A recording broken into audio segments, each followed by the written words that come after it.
Untitled team. My name's Ben and this is... Oh, it's the 5th time I'm here. It's me.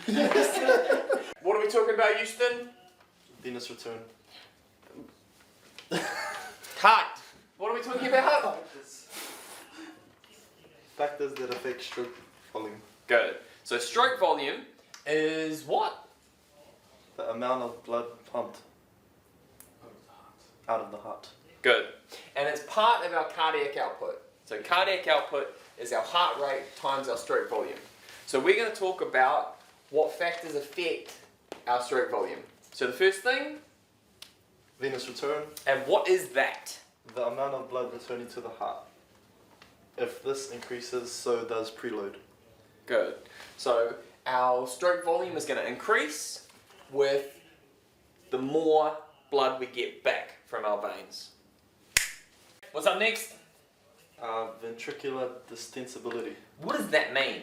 The ability of the ventricles to stretch. Which is also known as... Preload. Good.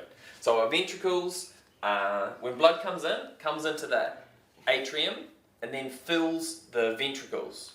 So the more our ventricles can get filled, the more we're going to be able to pump out. Okay. So improved Preload leads to an increase in elastic potential and therefore increased stroke volume.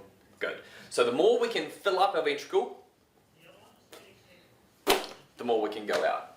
Ventricular contractility. What's that?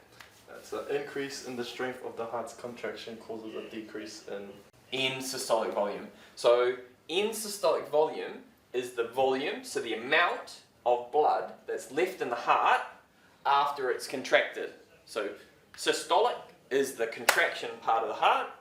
So end systolic volume is the amount of blood that's left in after the heart is contracted.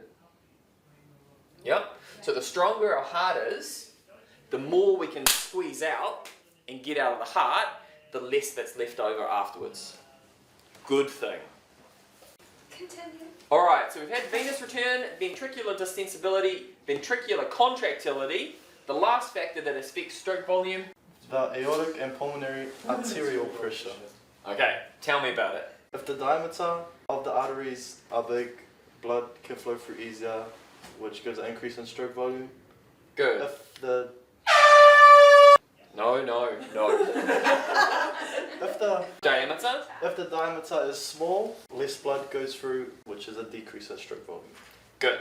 And as the diameter increases, Total the... peripheral resistance decreases, Therefore, increases stroke volume. good. Boom!